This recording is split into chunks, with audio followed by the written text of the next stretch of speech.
The waiting room smelled like antiseptic and old coffee, the kind of smell that settles into your clothes and follows you home. Margaret Chun You're had safe worked the now. night shift at Try Mercy to get some General for sleep. 11 years, I'll be and here she when knew you wake every up. corner of this hospital the way she knew her own hands. She had held the hands of dying strangers. Code Blue, Trauma Bay She 1, had delivered incoming news stat. that shattered families. She had learned, slowly Let's and prep the rapid painfully, infuser now. that the world does not always reward kindness, but she gave it anyway, because someone had to. Incoming The trauma, call came in ETA at 2 3 in the morning. minutes. A Marine, they said. Critical condition? Trauma unit, fast. She was already moving before they finished the sentence. Colonel Raymond Holt was not a man who asked for help. That much was obvious the moment she pushed through the trauma bay doors. He was 63 years old, barrel-chested even now, his silver hair matted with blood from a car accident that had nearly taken his life on the freeway. His left leg was shattered. 3 ribs were cracked.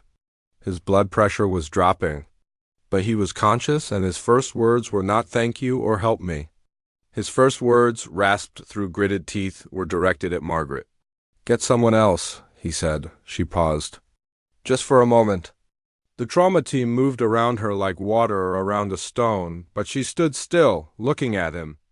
I'm your nurse, Colonel. You're going to want to let me do my job. I said get someone else. His eyes were hard, even through the pain. I don't need you. She had heard those words before, in different forms, from different mouths. She had learned not to take them personally, but tonight something made her stay rooted in place just a second longer than usual. She pulled on her gloves. She moved to his side. She began working. He cursed at her twice. He demanded the attending physician. He told her she didn't know what she was doing, that her hands were shaking, they weren't, that she should go find someone qualified. She said nothing. She checked his vitals, started the second IV line, called out readings with steady clarity. She was the most competent person in that room, and she knew it, not from arrogance, but from 11 years of showing up. It was while she was cutting away his torn jacket sleeve to access the vein that she saw it, on his left forearm. Faded with age but still unmistakable was a tattoo, a skull with crossed rifles beneath it. Around the image, in block letters, were the words 2nd Battalion, 7th Marines, Fallujah, 2004, Margaret. Set down the scissors very slowly. She reached into the collar of her scrubs and pulled out a small chain. On it hung a metal tag, not a medical tag, not an ID, a dog tag. She held it up so he could see the name stamped into it. Corporal James Chun, USMC, 2/7, Raymond.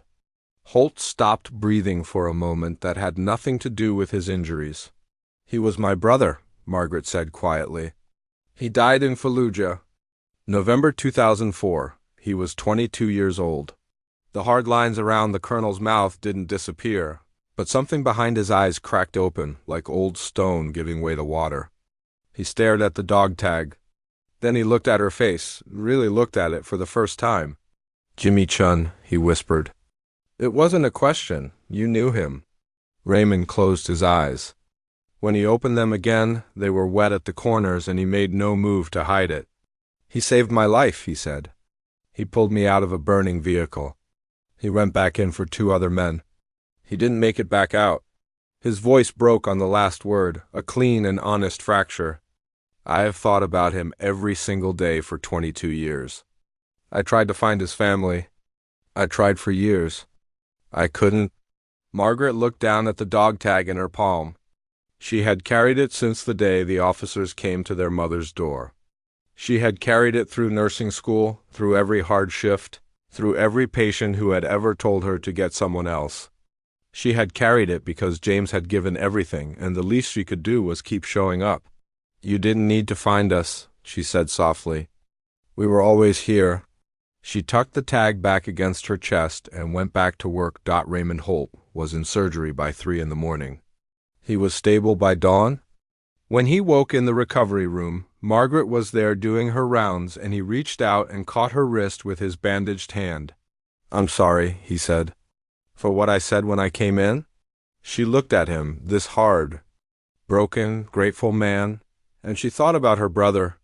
who had always believed that people were worth saving even when they acted like they weren't. James would have done the same thing for you, she said. So did I? She patted his hand once and moved on to her next patient, the dog tag warm against her sternum. Carrying the weight of love that never really dies, only finds new ways to show up in the